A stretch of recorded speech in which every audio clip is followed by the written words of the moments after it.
NYCFC views live from Yankee Stadium today in the Bronx, where New York City is playing host to the Houston Dynamo, two teams that are unbeaten in their last three matches. We're going to review, we're going to preview, and a little bit more coming up. Turn up your volume. Because you're about to listen to The Sick Podcast. NYCFC Views. Collins approaches the shot, and New York City wins the first MLS Cup on their first try, and they're going crazy. Tiene tiro y gol!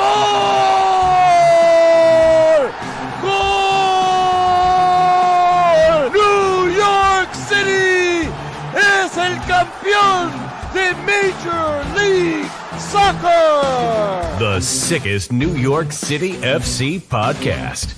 It's gonna be sick. And welcome back, everybody. I'm Glenn Crooks along with Roberto Abramowitz. A little bit later, we'll be bringing you the live radio commentary. Me on the English side, Roberto on the Spanish side, as New York City's playing host to Houston. Shane, if you could just show everybody what's going on out here. Now, here at Yankee Stadium, the tarp is covering as much as possible. Can't cover the entire soccer pitch. In fact, it covers maybe a quarter of the field. And it is raining. I wouldn't call it a driving rainstorm, but it's steady. And that's what was in the forecast, Roberto, and that's what we're getting. So I guess if anyone decides not to come because of the weather, we hope that you'll still be a diehard and get out here. But if not, we encourage you to tune into our radio broadcast while you're syncing up. Absolutely. And yeah, I'm looking at the forecast and it just gets worse, right? It's 70% rain throughout the entire evening here in the Bronx. So, there are areas that are covered on both the lower deck and the middle deck. So people will be able to huddle up. And not only that, but I mean, I don't know how many people New York City was expecting to be here today, but I got a surprise today in my inbox. Now, as you know, I am not only just a broadcaster, but I'm also a founding member ticket holder. So you're a homer. So you're a homer. Is that what you're telling me? No, not at all. I'm not saying that I'm a homer. All I'm saying is that I have season tickets. And this morning at about, I was looking in the app to give my son the tickets to come today. And all of a sudden I see 4 tickets and I'm like scrambling with my agent going, why do I have 4 tickets? I haven't bought anything.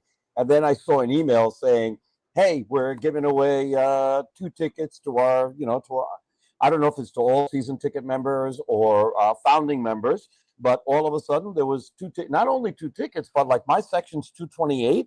This section was like downstairs. So they were like really good seats, better seats than I normally have.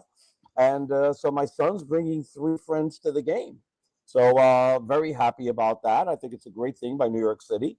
And I applaud them and I thank them. And now I've done it publicly. Well, I got no free tickets, and but I'm also not nothing, and you will like it. I have. I'm not a season ticket holder, and I'll confess, I've said this before. Before New York City was born, I was a New York Red Bull season ticket holder. When the Red Bull Arena opened up in 2010, it was almost mandatory to, as a soccer, if you're someone who's in the community and involved with the sport, it seemed like the right thing to do, Oh, 100%. But I wasn't a season ticket holder until I think maybe 2012, somewhere around there, where Eddie could basically, understand the sport a little bit better. At that point, he was like 6 years old. So that's when we started getting season tickets. And at that point, I think he was in his first academy over at Cedar Stars. All right. In the proper state of Nueve Jersey. Thank you very much. Hey, you came over, you crossed the river to get to a club. So, I mean, don't be telling me you don't like Jersey. So I never said I didn't like Jersey. Don't put words in my mouth. No, you've condemned the Jersey side of the river often enough, if not publicly, then privately with me. So it's okay. Just to mock you, I have nothing against New Jersey, but as long as I can make fun of you, I'm fine. It's all good. I did, and I know you've done this before too. Glenn Davis does the Houston Dynamo games. So I spoke with him today, and he's a Jersey boy. He's from Chatham, New Jersey. So he grew up in Jersey. He knew, we know all the same people because of that. But the thing I told him is, I said, you could give me a player, give me anything, an event, and I'll always bring it back to Jersey. Soccer, in terms of soccer, you can always come back to Jersey. Now, hey, but we're in the Bronx. Now, the last time New York City hosted the Houston Dynamo, now this is partly COVID, partly that there's 60 teams in MLS now, but seems just like 30. It. Just seems 30. Like it. But so we can't. When we first started this, New York City was playing within their conference twice, and even sometimes the Red Bulls 3 times to get the games, in the proper 34 match sequence. But you would always play the opposite conference. You'd play every team there, and then you would alternate home and away from year to year. And I miss that. So it hasn't. Yeah. 2019 was the last time New York City hosted the Houston Dynamo. Now, I went back to look at that game because I always like to look back at the lineups. I know you do too. To see who was in this game. So New York City won the game 3-2. Castellanos had a brace, and Matriza opened the scoring. They win 3-2. Kyoto was red carded early for Houston. So New York City had, I can't recall what he did. I just don't remember, and I didn't go back and watch. But here's the lineup. Sean Johnson in goal. No surprise there. Eric Miller, Maxime Chenot, Alexander Collins, Ronald Matarrita. Keaton Parks in the midfield, and Parks back healthy. We don't have a lineup yet for tonight's game against Houston, but it wouldn't shock me if he had an opportunity to play maybe an hour tonight.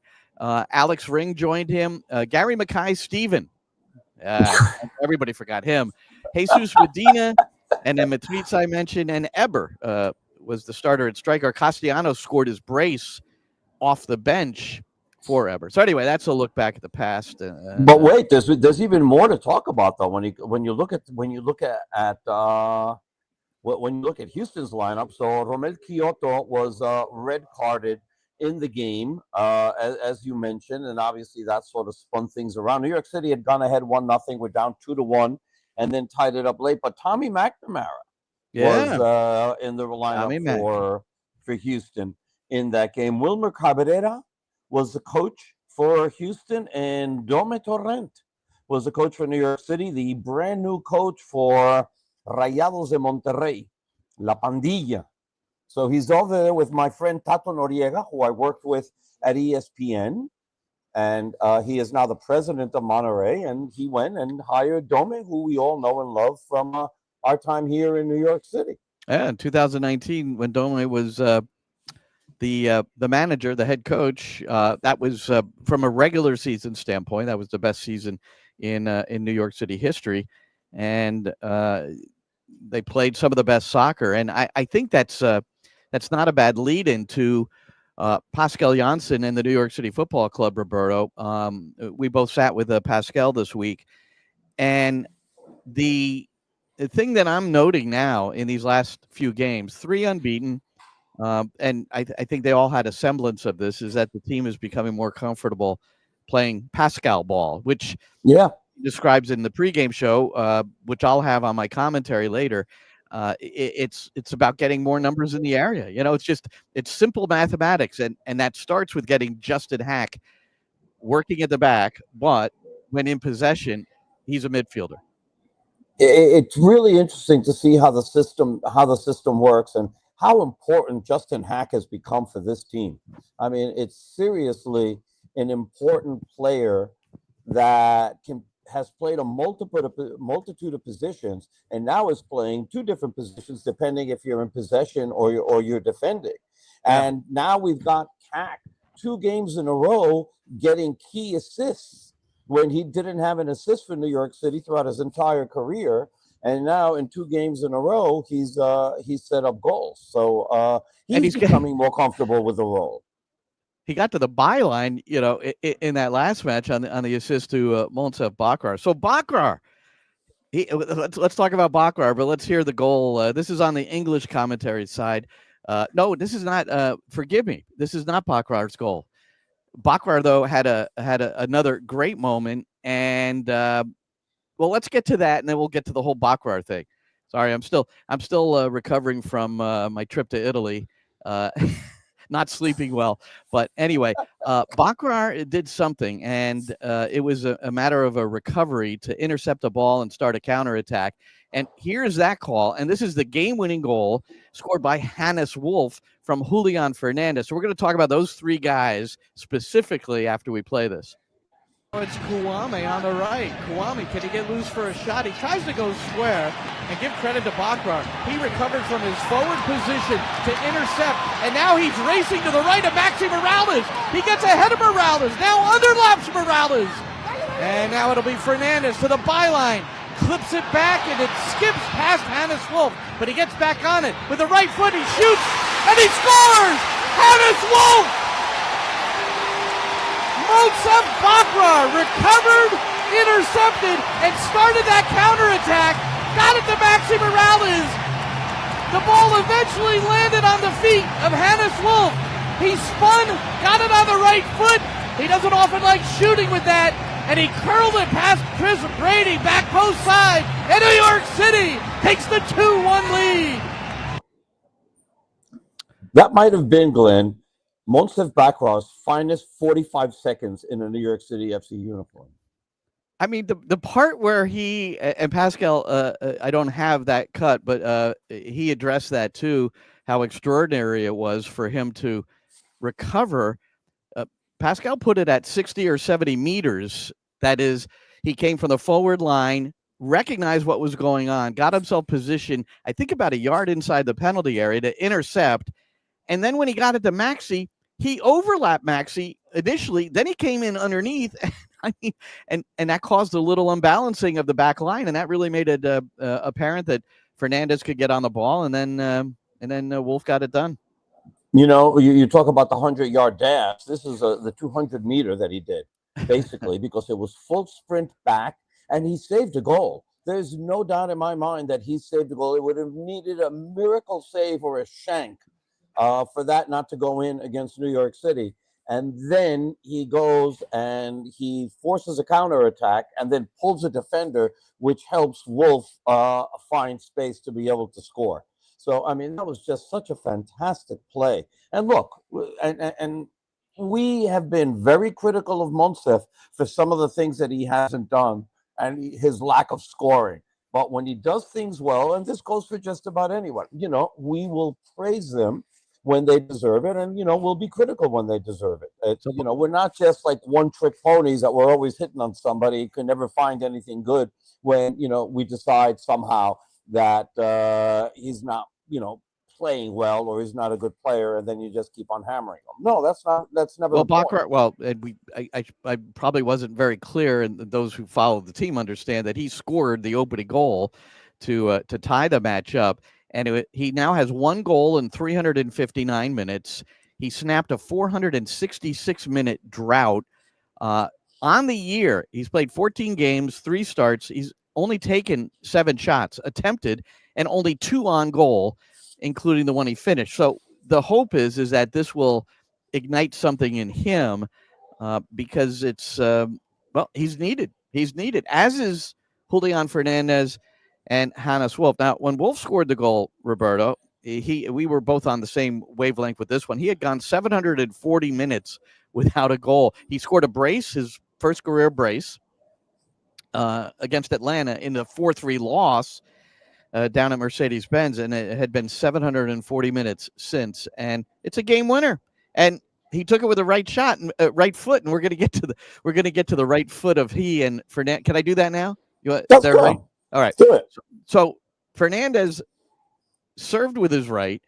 Hannes Wolf shot with his right. There have been times during their brief careers with the New York City Football Club that you wondered if they used their non-dominant foot for anything but support. But here I am addressing 2-footed players with Pascal Janssen as part of a pregame show. There you go. Hannes Wolf scores with his right foot. Yeah. And the assist on the game winner is Julian Fernandez using his right foot. Yeah. And it brings to mind the 2-footed player and how many years I've been covering this league and how few 2-footed players there are. Now, Hannes Wolf, very reluctant to use his right throughout his career at New York City. Same with Fernandez, reluctant to use anything but his left. But they seem to be moving in that direction. So how much that is in training? I guess it proves you could be in your 20s and still improve your technique. Yeah, but that's something I truly believe as well, because all the exercises that we do, either from intensity or space-wise, will demand two-footed players anyway. So they don't have the time in order to decide and create a window with your favorite foot all the time. So, and if we have technical drills, it's always left and right footed, always. So part of it is training, but also it tells you, I think, in what kind of space they are at the moment, in headspace, that is, because once you are in a good space, things come naturally. So, and that's what I see with these guys, and hopefully they can stay there for a long time. All right, so there he is, the gaffer, Pascal Janssen. So it's pretty interesting, and I just I'm helping a friend look at players because he just started running a pro team in Italy in the second division, and so he's been sending me players to watch. And there was this one forward, and we were curious about the pace of the player, but physically strong, two-footed, and scoring with the head. I mean, that is the triumvirate. But I'm enamored with those kinds of players because I believe, I don't know your observation over the years, we look at the highest level, those games, and most of the players, they don't produce with their non-dominant foot. It's crazy. I mean, some got away with it pretty well. Yeah. This guy Messi, I heard, he does okay, mostly using I'm not talking about a guy like that. That's different. But you're right. And Robin, he was another one that knew he was going to his left and he still got it done. But it seems to happen more with lefties for some reason, and maybe that's just my personal prejudice. I don't know. But it just seems to happen that lefties are really, really lefties, as opposed to players who use their right and can definitely use their left. Although you can see, Fernandez has tried a lot more with his right. I believe he scored with his right, and now you have Hannes Wolf doing the same thing. So, but they've been working on that, and I remember speaking with Coach about that, and he wants them to be able to be better because obviously he described it specifically. When they do exercises in training, he makes sure that all the players are using both feet. You could see it's helping Justin Hack because he's playing left central defense. So I think, he's not taking, 100% of the credit because this is what they do in training, but that's a big part of it. You can design things to make sure that players use their less dominant foot. And why can't you develop? Of course you can still develop. Maxi Morales is still developing. I agree. But remember in practice, what was it, 2 weeks ago when we were watching, and then Matt Freese hit a ball like 50 yards and put it on somebody's foot, and then we both realized it was with his left. Yeah. I mean, he absolutely pegged it perfectly, and we were like, wait, is he a lefty? When did that happen?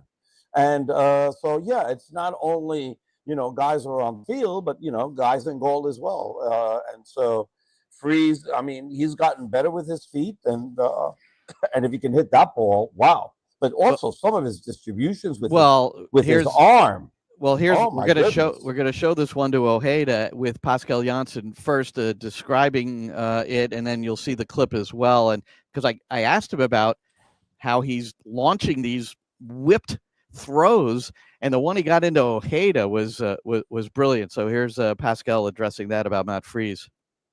That one he whipped out to Agustin Ojeda. Actually, Chris Campbell, who follows the club and you've talked to before, put out a pretty funny post. He said, New Yorkers haven't seen a throw like that on a Sunday since Eli, and he's referring to Eli Manning of the New York Giants. He's increased his distance on his throws, and that was really phenomenal. Ojeda, and it resulted in the penalty that really clinched the game to make it 3-1. Yeah, it was a brilliant moment. But it was also no coincidence because just a couple of minutes before that moment, he tried it also.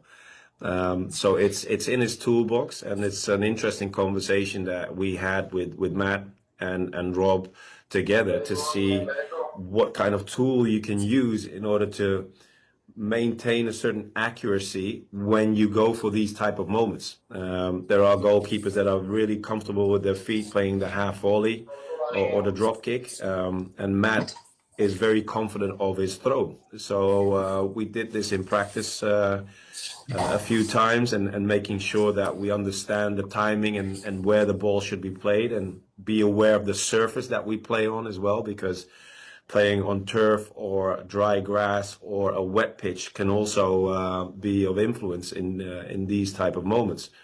But I'm very happy. You also have the Yankee Stadium and Citi Field. The fields are shorter. Yeah, they're about 110 yards. So the midfield line. I'm just watching it as you were speaking and answering that, and he literally tossed it 50 yards in the air, and Ojeda starts his run in his own half, so he's never going to be offside. Right. Yeah. So that's what I'm saying. So timing is of the essence, and you have to realize what kind of surface you're playing on, because that can influence your throw as well. So this was a perfect example of a moment in transition where this execution was needed. And what I'm really happy with is the fact that Agu recognized this moment and Matt recognized this moment, and the execution was spot on. We're going to see more of that, Roberto, especially on these shorter pitches, and the fact that he can do it. And teams need to be, I would imagine that clip has to have been in the package of the opponent breakdown for the Houston Dynamo, so that they understand that thing. But on the other hand, throw-ins here at Yankee Stadium and also at Citi Field are a little bit more dangerous. Griffin Dorsey has a long throw for Houston, so we're going to get a chance to see more of that tonight. And I'm not going to play it, but I asked Pascal about that, and he kidded me a little bit because I didn't make it a practice yesterday. But the idea that isn't there any – I mean, I would develop someone to be the throw-in specialist, at least at home, because it's a little narrower. And you should be able to get it to at least the edge of the 6, but I don't know. They'll have to find different ways to score set pieces. Well, which has been. I can't believe somebody can't throw it in there. Glenn. It's been a while. Yeah, how long? Well, on direct set pieces, it's been a while. It's like over 40 games now. Well, 3 set piece goals for New York City this year. Houston has 6. Houston has 6, so the throw-in is dangerous, and they've generally been dangerous in front of goal. But they're down a player tonight, which is pretty important, right? Ponce, Ezequiel Ponce. Yeah, he's out because he's got too many yellow cards. So he's on the bench, or not even on the bench. He's be in the stands, or maybe he didn't even make the trip. Who knows? Erica Sviatchenko, now Matty Lawrence, my broadcast partner, who played a lot of games at center back in England, Sviatchenko, he likes him a lot. He thinks that's a huge loss for the Dynamo that he's not available. So he's out with some sort of injury too. Yeah. And as for New York City, Kevin O'Toole is still out.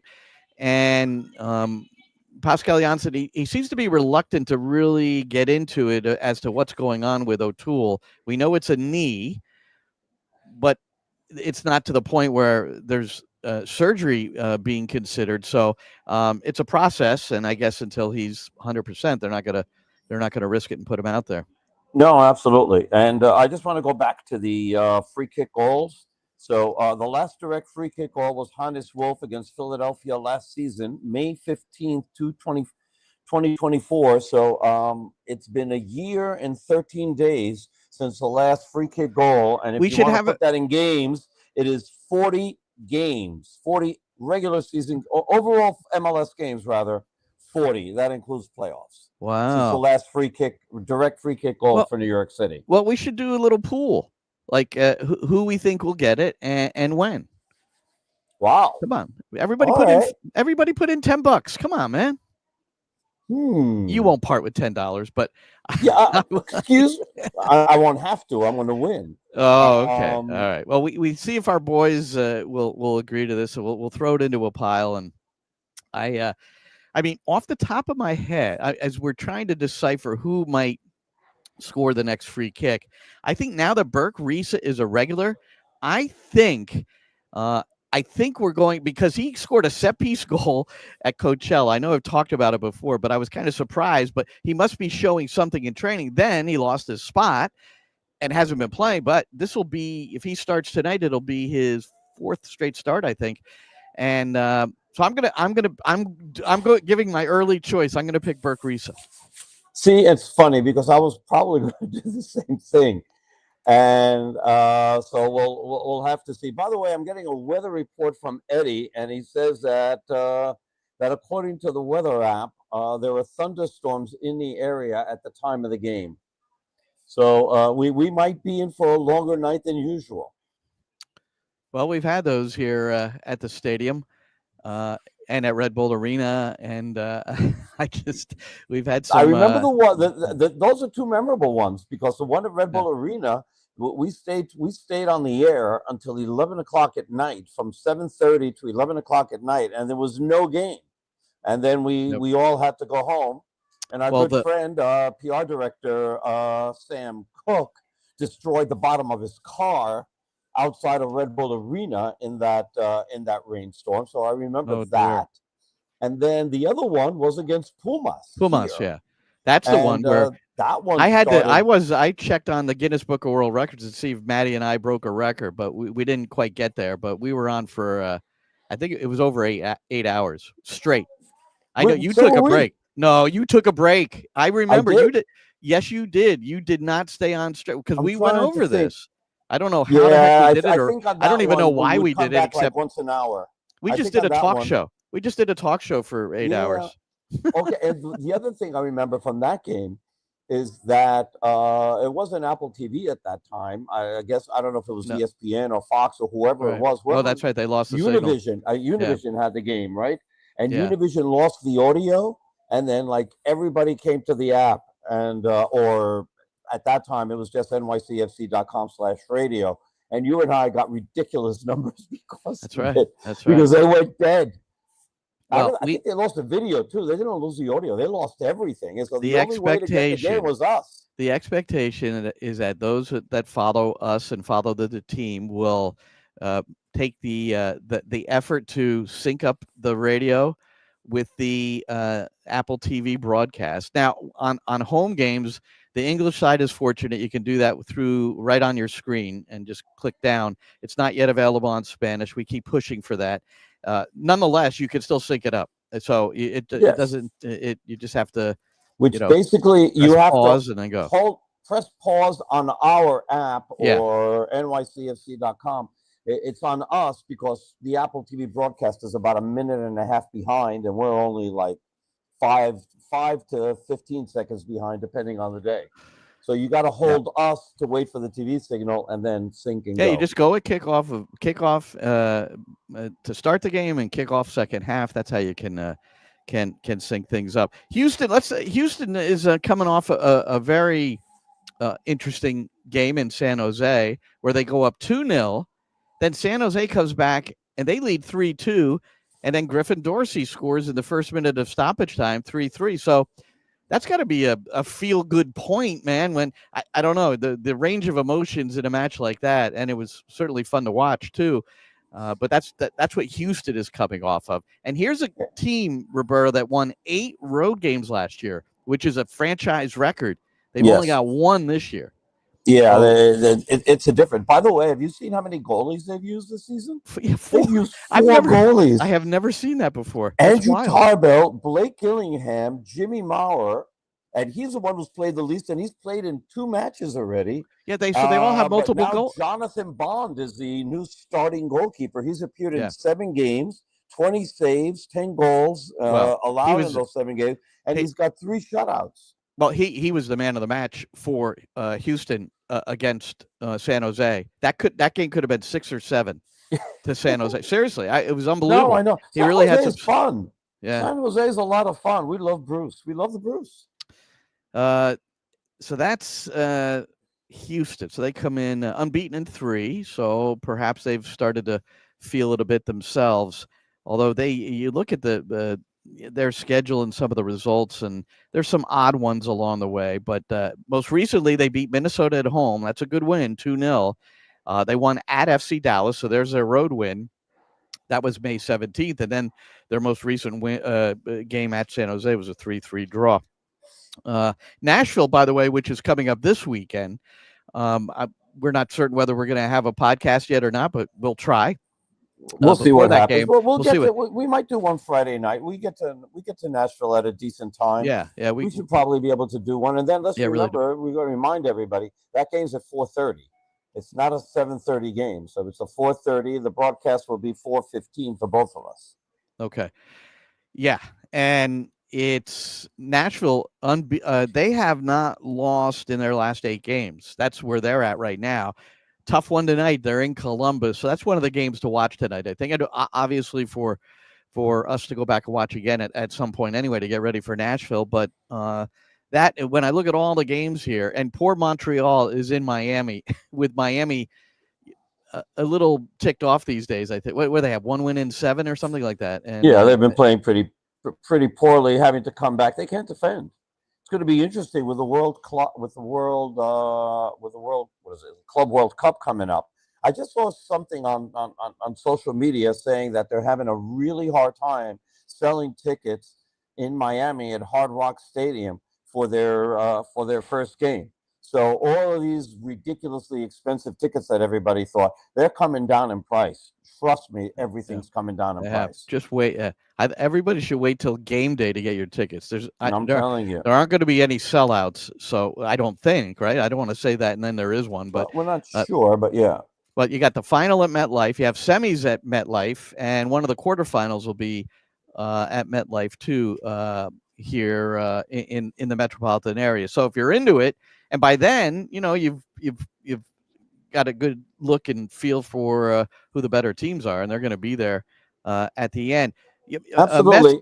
Messi, his free kick goal. So Miami comes off of what was they tied their last game, and it was a come from behind effort. And Messi got against Philly at Philly 67th free kick goal. And I was wondering, well, where does that rank? Well, it ranks 3rd. 2 Brazilians are ahead of him. You probably know one for sure. Ronaldo, and the other guy probably Pelé. Well, it's Juninho and Pelé. Oh. How about that?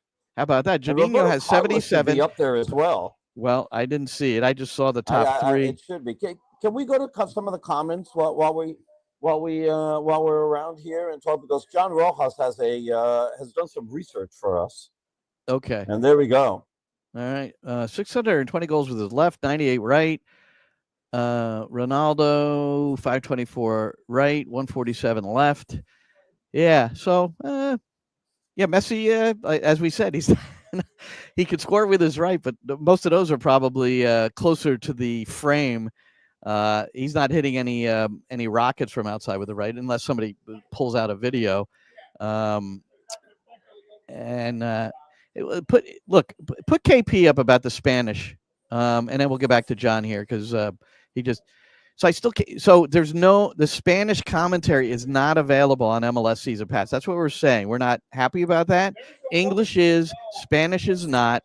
Write to your local congressman and see if you can get the Spanish added someday, KP. I don't know. We're talking about Spanish. We're talking about local Spanish radio. We're not talking about just Apple TV Spanish, because Apple TV has their own commentators for English and Spanish. Yeah. We're talking about local radio where they have decided that English is important and Spanish not as much. So is KP talking about he can't get the Spanish Apple commentators? No, he used to be able to. Well, he can't get Spanish radio. That's why I wanted to. Okay. Because Spanish TV is obviously available. Now, what kid is this? This is like the 6th game in a row now that Apple has not sent announcers to the game.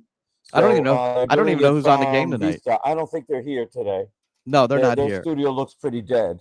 Yeah, looking over, you've got the Spanish studio right next to you on your left. So, I don't see anybody. This is a private. Here. It's a private broadcast today. I don't see anybody, but I know we're early. But hey, and we're live from really Yankee Stadium. Shane, put up Yankee Stadium. Let everybody see it. Yes, the tarp is down. Yes, it's raining.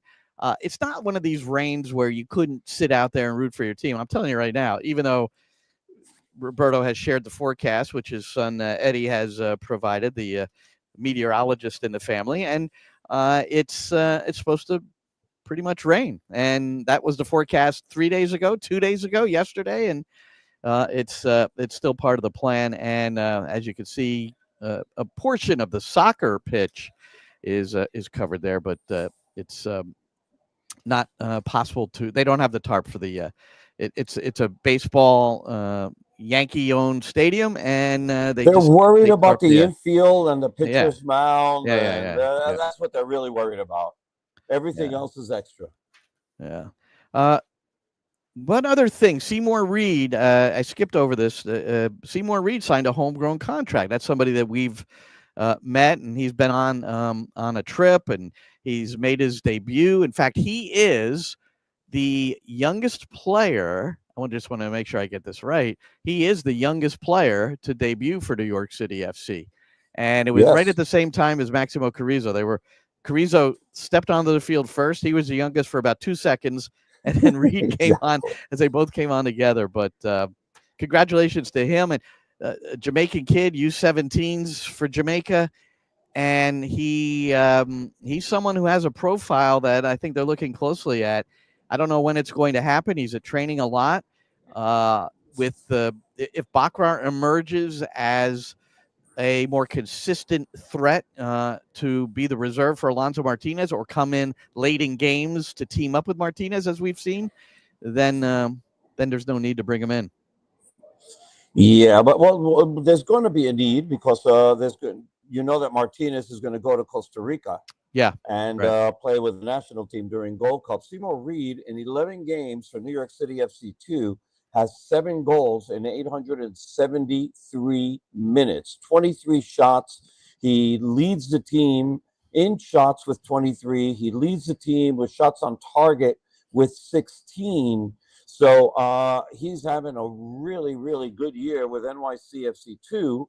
And he's young, he's fast, he's a totally different profile. Put it in the back of the net, man. Score goals. I'm looking forward to see him, play. Score goals. Yes, my wife doing that. As my wife 11, would, that's not bad. That's why my wife always told me when I was a collegiate coach, when forwards were not scoring goals, they're not forwards. They're not attacking players. They've got to score goals. So it's like. And of course, them scoring goals kept me employed. So there was another concern there as well. There's that. But so New York City. So let's go. So they have a big break between the Nashville game, May 31st, and then they don't play again until June 12th, and then they have another break for almost 2 weeks. But so New York City is going to be without several players. Jonathan Shore is one of them. John Rojas is telling us that he's with the U19s. He's been selected for the U19s of the United States for the games against Spain and Ukraine. So he's going to be there. I believe that's Drew Baera is playing in something called the UEFA Friendship Cup. He was named to the U18 national team. I do not know when this is played, but now Shore is playing minutes for the first team. Baera is not, but he's another guy that I don't want to leave. Carrizo's going mix. Too. Carrizo is out for the national with U17s, so he's going to be with the U17s. They're playing. They're friendlies, though, right? Yeah. Greg Berhalter had so there's this guy Christopher Cups who's a homegrown for Chicago, and I don't have the clip available, but I thought it was very interesting when and Christopher Cups getting some first team minutes, not many, but some, and then he's training with these guys every day, and Berhalter felt it was more advantageous for his development to stay with the Fire and train with the first team and get those minutes every now and then, rather than go with the U17s and play a couple of friendlies. Because as he put it, he's playing against men here, and there he's playing against 16-year-old boys. So it's an interesting take. It's an interesting take. I see the point, but here's where I'll disagree. And that, players like that, especially for the first time, have to get in front of coaches that make selections.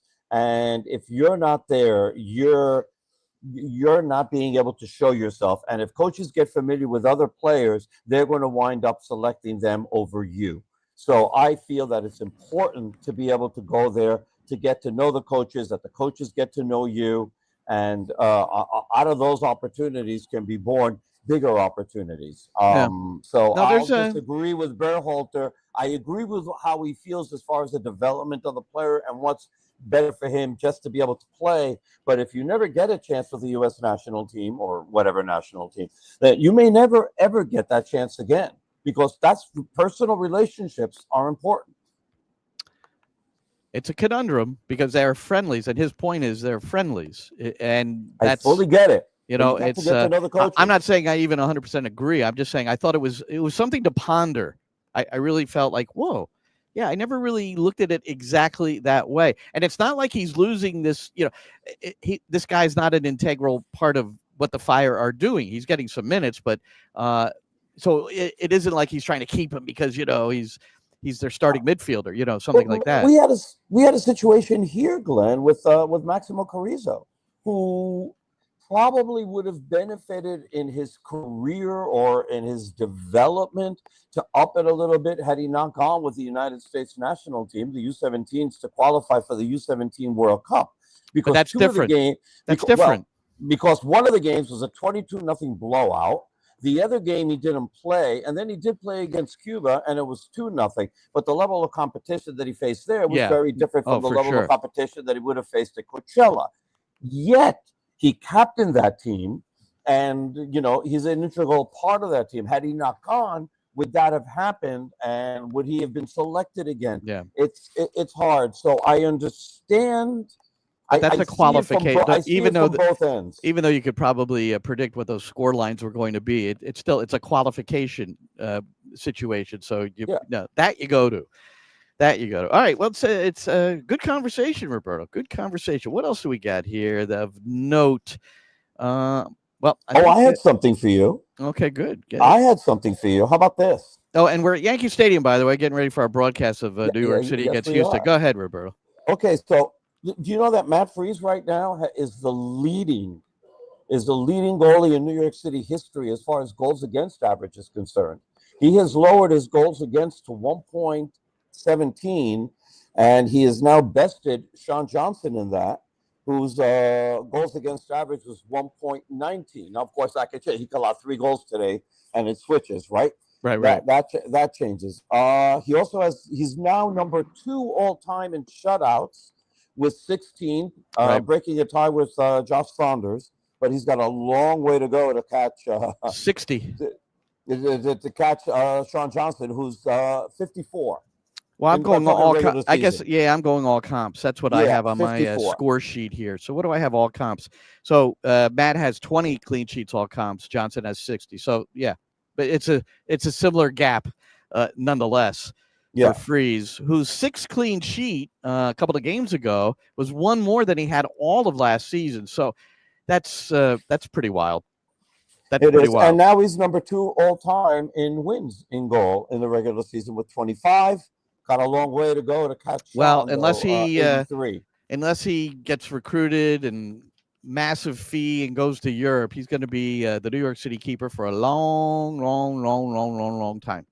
26 years old. Yeah, and he's getting better, and he still has part of his game to work on. In that one clip when we had Pascal Janssen describing how he threw the ball out to Ojeda, the way Pascal put it, some keepers are great with their feet, and then others distribute best by throwing. Now, I don't think he was condemning necessarily Matt Freese's feet, but he's also suggesting that's not his strength yet. So it's something that he needs and will continue to work on. And you described quite nicely in training how he pinged a left-footed service right to somebody's feet from about 50 yards. So I think it was Cavallo, but it was just like brilliant. It was like right there. You couldn't have placed it any better. All right, Roberto, let's kick it around, man.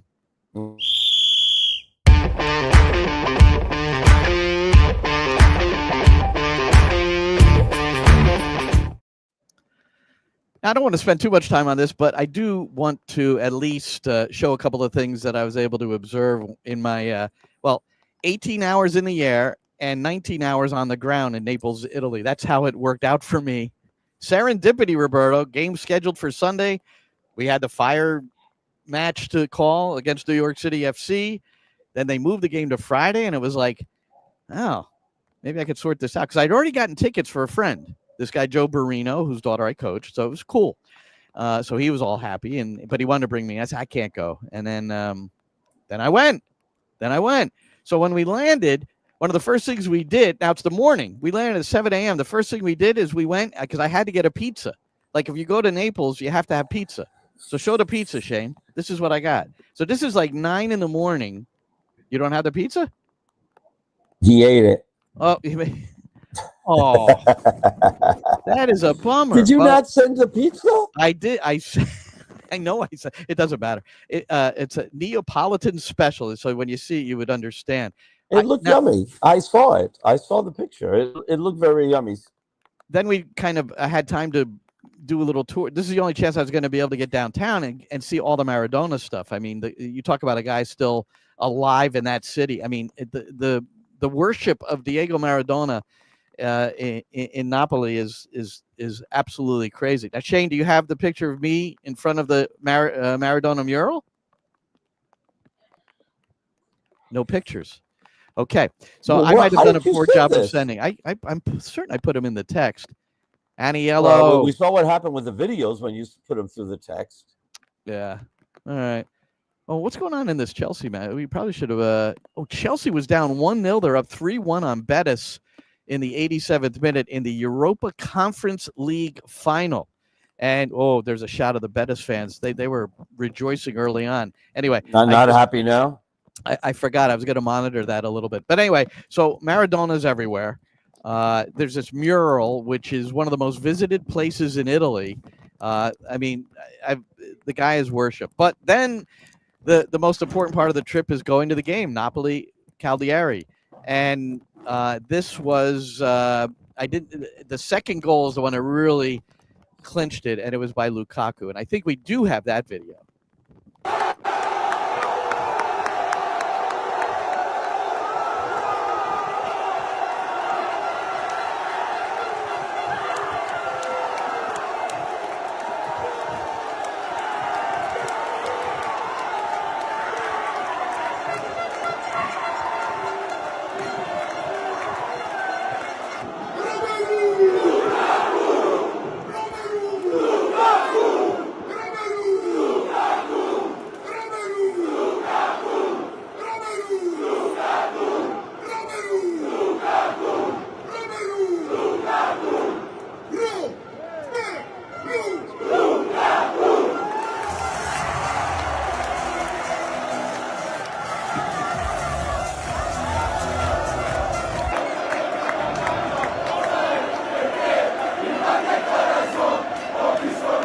That's pretty cool, Glenn.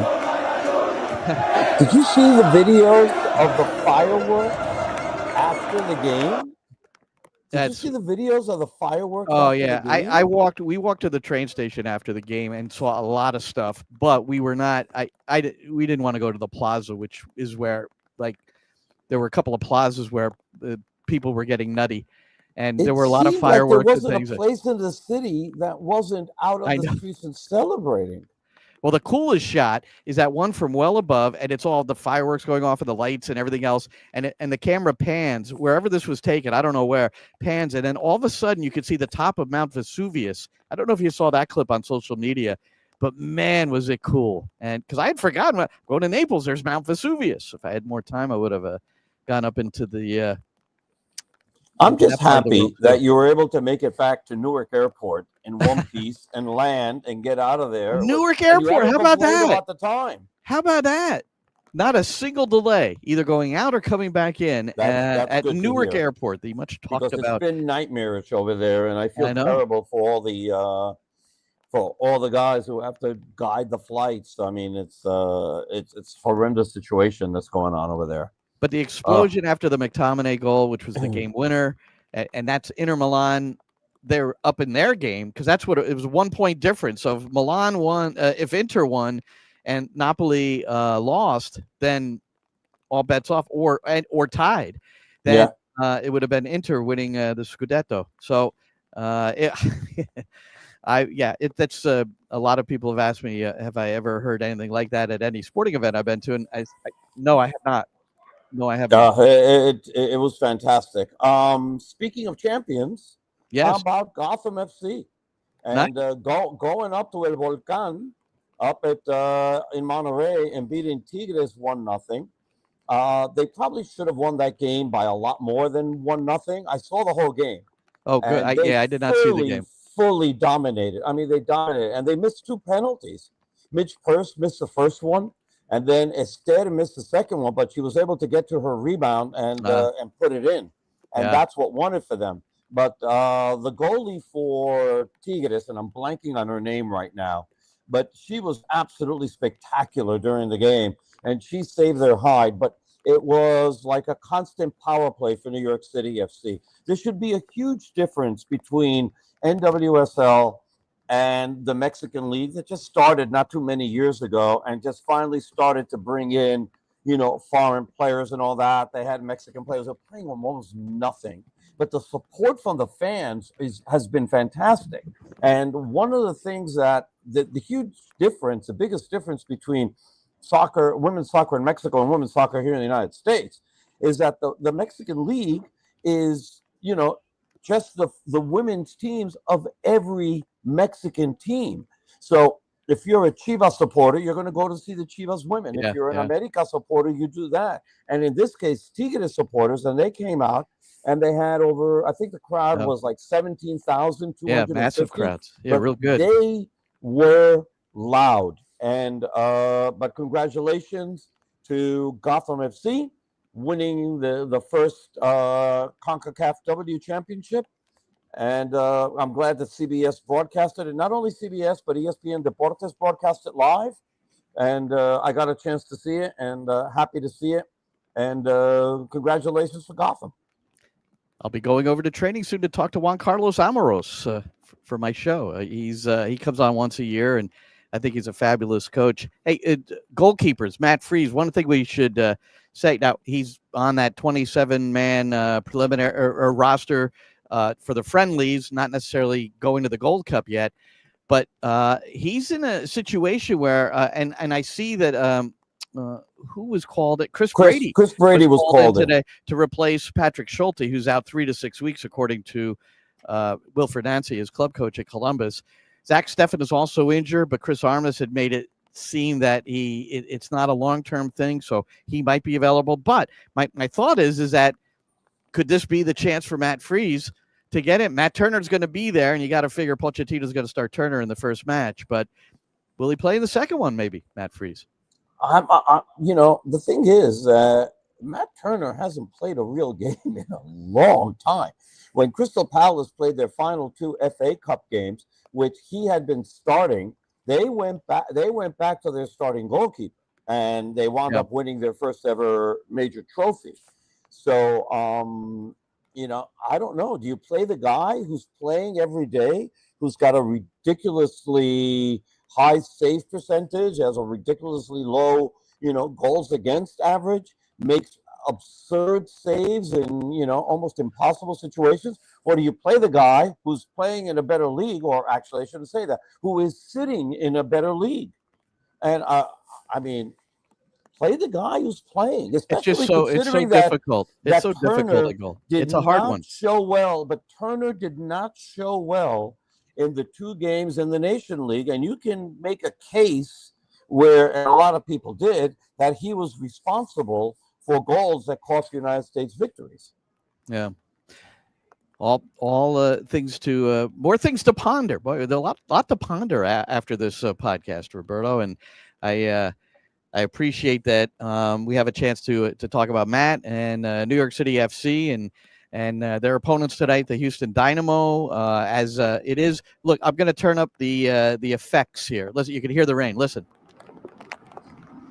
you hear that? No, very nice. Also, you set it up where you have your whole setup coming through here. I just used my new lapel mic. Well, my lavalier. You know me. I like to get here 5 hours before anyway, just to make sure everything works. And it's great. I'm more relaxed. Don't you want me to be more relaxed for the big game? Always. I just in general. In general, I want you to be more relaxed. Okay. Thanks very much. And you're welcome. Well, and I realize I'm harsh on you sometimes, and I've found myself being a little short with other people in my life, and I'm as I have been told by those who are involved with therapy, they are making a lot of money now, therapists, based on all the different things happening in our lifetime here in the United States of America. So I'll just leave it at that. But I think that might be a contributing factor as to why I'm so short. And Chelsea, by the way, just won this Europa Conference League thing 4-1 over Real Betis. And so Chelsea supporters will be, people wondered whether this game meant anything. Well, yeah, I'm watching the players celebrate. Of course it does. It means a lot, man. It's a championship. It's a European championship. I mean, exactly. It's the third level to European championship, but it's a championship. I mean, you saw Spurs celebrate winning Europa after beating Manchester United. Which, by the way, they played the Malaysian All-Stars today, and they lost 1-0. Manchester United did. Come on. Who cares about that? So you know what happened is that immediately after the EPL season ended, they were like sort of forced to go on a tour of Malaysia because they were going to get paid $10 million. And because they have missed, because Manchester United has missed being in Europe for now what's going to be 2 seasons in a row, they owe Adidas $10 million. It's a penalty in their contract for missing European competition. So they had to go and play 2 friendlies to make up the money. I love it. That is sad. Well, look, for those who are listening here, it would be great if you joined myself and Maddie Lawrence. We're going to have 2 live streams today, one with Roberto, and then at 6:45. Is that what time is my live stream? 6:45. Yes. 6:45. Maddie and I'll be here from the same site. We'll have the same picture of maybe I think the tarp will be off by then because teams will have to be preparing to warm up, and we'll see. And then our airtime, both Roberto and myself, on the New York City FC network is 7:15. Kickoff at 7:40. And it's all ahead of us here as both teams come in unbeaten in 3. So I suppose they could tie and it could be unbeaten in 4. That certainly could happen, but we'll see how it all goes. What's your prediction tonight, Roberto? You have a prediction? You know when the Cosmos played at Yankee Stadium in 75 and 76 before they moved out to Giant Stadium? Sure. There was a clause in the running through the dirt. I remember they ran through the dirt. There was no sod played over the infield. But there was a clause in the contract that George Steinbrenner put in that if it was going to rain and they knew about it within 48 hours before the game, they could cancel the game. And I'm thinking to myself, right now, the Yankee manager is looking at this maybe and going, can we do that again? Can we do that? Yeah, I don't unprotect our mound. Well, modern technology and I don't know anything about agronomy, but things are a little bit easier to deal with these days in the event it gets chopped up by the men in cleats tonight, New York City against the Houston Dynamo. Well, thanks so much for joining us here. Thanks to Shane, our producer, and we'll be talking to you again real soon here from Yankee Stadium. NYCFC Views Live. Talk to you soon. And that's a wrap. Hope you don't miss us too much until next time. Follow the Sick Podcast NYCFC Views on YouTube, Instagram, Facebook, Google Play, and Apple Podcasts.